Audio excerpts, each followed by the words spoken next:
Have you experienced a healing? You know it was from God, but you wonder why your ailment came back? You've tried everything you know to pray for the healing to come back, but even if it does, it doesn't remain. Have you been wondering why it won't stick? You may even have behaviors in your life opening doors back up for Satan to bother you, and you wonder, could that be the reason you can't find lasting freedom and healing? Have you questioned why you're doing those behaviors when you know you really don't want to and it's actually opening those doors? Let's dive into the real cause in this episode. Hey, warrior, welcome to Heal with God. Do you want to heal from hurt and heartache?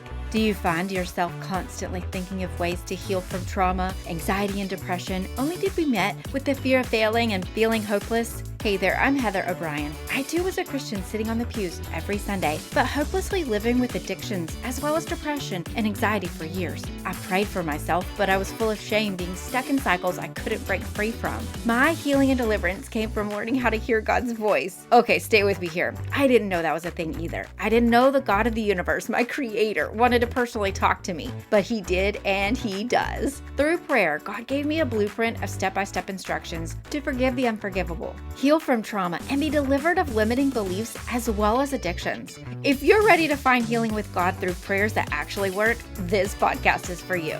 Warrior, I pray the spirit of revelation comes upon you now, and may your heart and mind be receptive to hearing God's voice as you tune in. I know it's scary to think of trying one more thing to heal the ache inside you. The possibility of disappointment again is fierce. Maybe the thing holding you back is your doubts that you'd even follow through. It could be that you already know what to do, but you won't actually do it. But that's the point of this group coaching experience. Heal with God Trauma Painkiller Roadmap. You need accountability. You need someone to check in on you and push you to do those things you know to do, but also to show you the things that you don't know. Hasn't fear held you back long enough? You know that you can heal with God, and it's okay to need help. God never intended for us to do life alone. You aren't a failure for seeking help with God's people. It's actually His desire for us to work together. Stop second guessing the truth that you can heal with God. I'm ready to do this with you. Let's walk on this healing journey together. Can I save you a spot? Check out all the details now at heatherobrien.net/courses. That's heatherobrien.net/courses. The link is in the show notes. Hey friend, this is episode 106, and I'm going to begin this episode by sharing a review from a listener. She says, I listened to episode 97 and appreciate Heather opening my eyes to something new. How our spiritual nakedness comes from fear and forgiveness is the antidote to shame. Thank you for sharing your teaching moments to help others. This is from Sean Elizabeth George. She actually has her own podcast, Pause, Breathe, Pray, and I highly recommend that one. Sean, I just thank you so much for taking time to share this encouragement by giving me a written review on Apple Podcast. Listener, I actually look forward to reading each and every review, and who knows, maybe yours might be the next one I share on my podcast. So my client May found so much freedom through all of the different sessions that we've done, but she still fought continually to maintain her freedom. The tools that she learned along the way to get free from her trauma, her fears, anxiety, depression, all the addictions, they would easily be forgotten after a short amount of time. Then the strongholds and what I call spiritual pets would come back to torture her. When she was accountable to disciplines in her life, she was continually full of joy and peace. The disciplines that got her free were actually necessary to keep her free.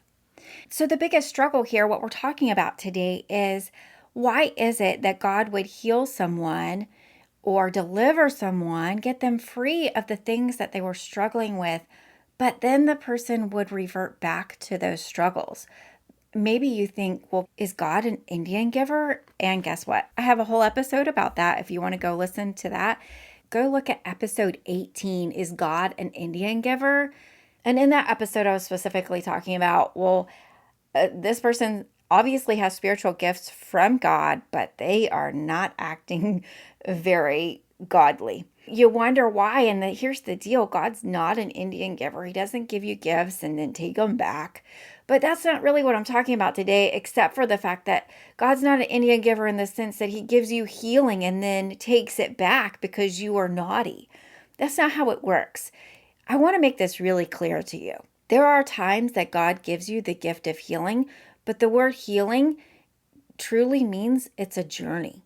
It's not a miracle. A miracle is completely different than a healing, but also a healing and a deliverance are often used with the same words, but they're completely different also. So here we got 3 different words here. We've got the word healing, we've got the word deliverance, and we've got the word miracle. Maybe you have different definitions for these, and that's fine. But just for clarity's sake, I want to make it clear what I'm talking about when I use these words. When I use the word healing, I'm talking about a journey. It's like a boo-boo, like you scratched your knee on the concrete. You're going to need healing, right? You're going to need to clean it. You're going to need some medicine. You might need a Band-Aid. And there is a healing journey that happens physically. Well, that happens in our soul too when we have trauma. It's not an immediate wham, bam, all healed. Okay, so let's talk about the word deliverance. Deliverance is immediate, but also a journey. And it usually involves a lot of healing because here's the thing, when you need deliverance, you've often needed it for a long time. And you have learned behaviors attached to the very thing that hurt you. Okay, so you had a hurt, you had a trauma, a devil came and attached itself to that trauma. Well, you can tell that devil to go, but also you have learned behaviors attached to your belief systems, the way that you think, the way that you react and respond to people. Those are a journey that you need healing with. And then the last word, miracle, that's when it is immediate. There's no journey attached, it just happens. And it's only explained by God. So all of those things are from God.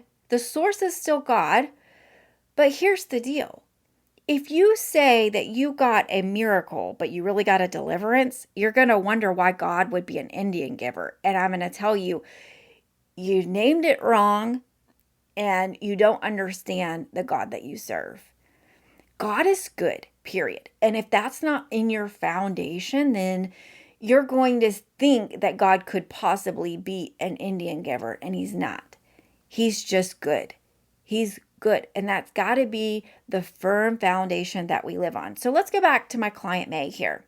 She found so much freedom from all kinds of things. And along the way, she had many devils cast out of her at many different times because she had so many traumas. In other words, people hurt her feelings. People did not treat her well. Humans in her life let her down, rejected her, abandoned her, made her feel worthless. And all of those things attracted devils. Whether it happened in that moment or later, they attracted devils. So we cast the devils out, but she still has the hurt that she needs to take to God. Well, guess what? If she believed, and at times she did believe, that God was the source of her trauma, or God was so mean for not healing her, or God was not good in all these circumstances, she actually didn't receive the healing that she wanted and ached for so bad because she didn't see God as good, as the healer, as the one who could not only deliver her, but heal her. God says that he will heal us if we mourn with God. He says he wipes our tears away, but he wants us to mourn with him, not just cry and grumble and complain. God is not an Indian giver. Let's just make that really plain. He is not giving you a healing and a deliverance and then taking it back. However, how'd you get the devil in the first place is the best question. If you really had a deliverance and now you're not delivered anymore, then you need to say, how'd you get the deliverance? Why did you need the deliverance? How'd the devil get in your life in the first place? All of those questions are really pertinent, and those are your prayer points. But if you don't know how you got delivered or what you got delivered of, you're not going to maintain deliverance. And that's the number one thing that I want to talk about today is really deliverance from addictions, deliverance from behaviors and ways of thinking. May struggled with many things, and her story is in No Fear Allowed. And I go on and on about all of the different things that she struggled with. And she had multiple healing sessions where she would weep with God, where she would let God heal her, but also deliverance sessions where we would name a devil and tell it to go, and it would go. And then the behaviors would also leave.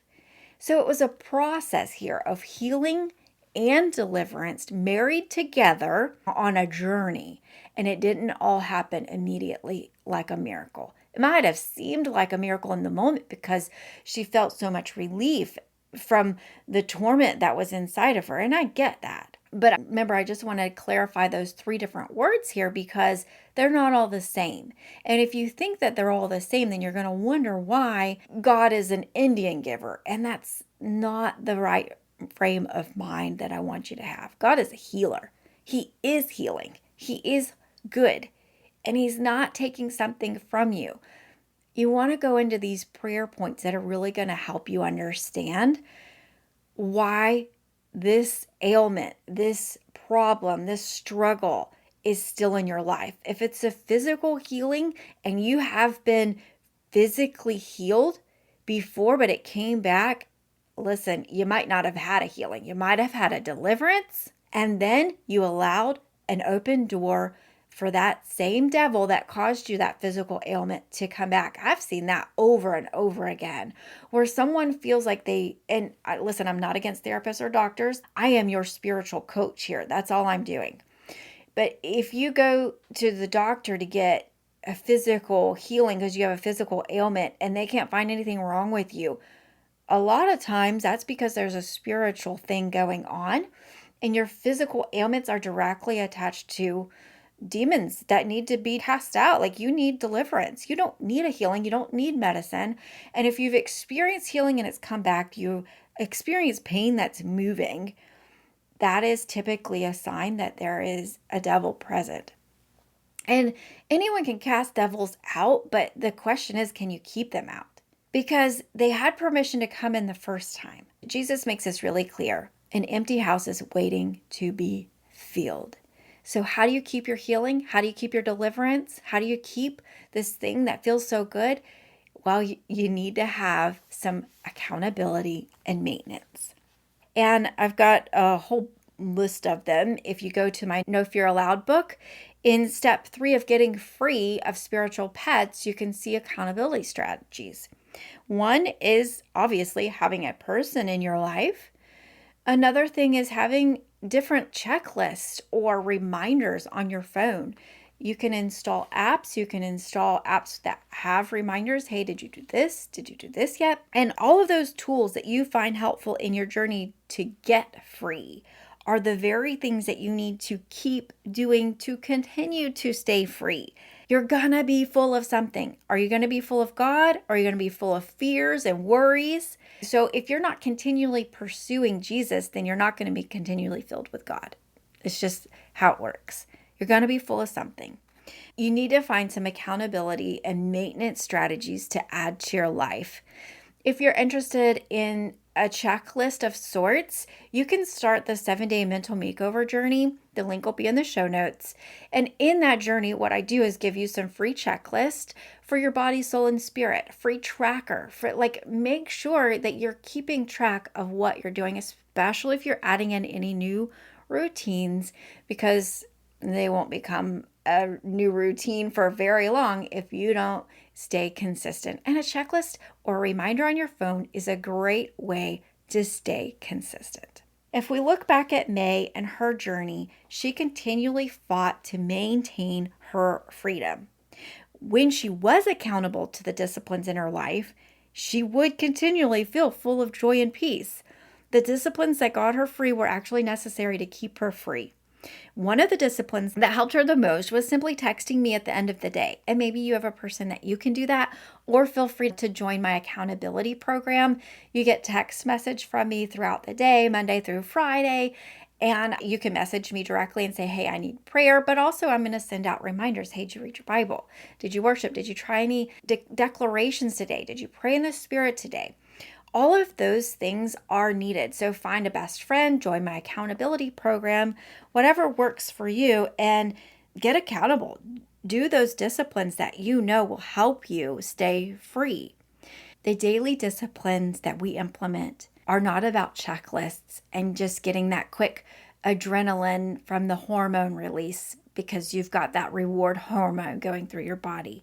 Disciplines are actually needed because we choose to love God, love ourselves, and love others. The consistency in your daily routines helps you stay accountable to that purpose.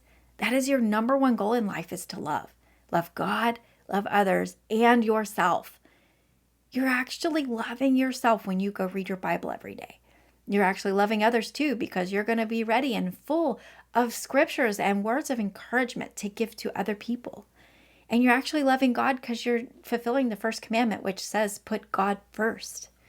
So you're going to be the best version of yourself when you take care of your body, soul, and your spirit. That includes drinking water, having regular routines of movement of some kind. All of those components require daily discipline, and it's so easy to forget to implement those things that will help us, but accountability is the thing that you need. And accountability can come in a lot of different forms. At the beginning of this episode, I had the thought that you may be holding back from pursuing your healing with God because of the possibility of disappointment. Maybe you're even holding back because of doubting yourself to follow through. That's the point of this group coaching experience, Heal with God Trauma Painkiller Roadmap. Stop second guessing yourself. I'm ready to teach you the framework that will lead you to freedom, just like it did for me and hundreds of others. Can I save you a spot? Check out all the details now at heatherobrien.net/courses. That's heatherobrien.net/courses. The link is in the show notes. Well, hey, Warrior, I hope you enjoyed today's episode. Thank you for taking your time to tune in. Just to be clear, the opinions, services, and/or products mentioned by the host or guest on this podcast do not guarantee the results or outcomes of any kind. You alone are exclusively accountable for the results, consequences, and outcomes for your life. This podcast isn't a substitute for your physician or therapist, but I'm honored you included me on your spiritual growth journey. Would you take a moment right now to pause and share this episode with at least one person you thought of while listening? It might be the very encouragement they need today to know that you were thinking of them. Also, it would mean so much to me if you take a minute to leave me a written review on Apple Podcasts, letting me know how this podcast is encouraging or challenging you. And if you haven't yet, scroll down to the show notes below and sign up for the weekly Heal with God Insider email, as well as the community Facebook group. I'm looking forward to connecting with you again next Monday, Warrior. Until then, I pray blessings and favor will chase you down.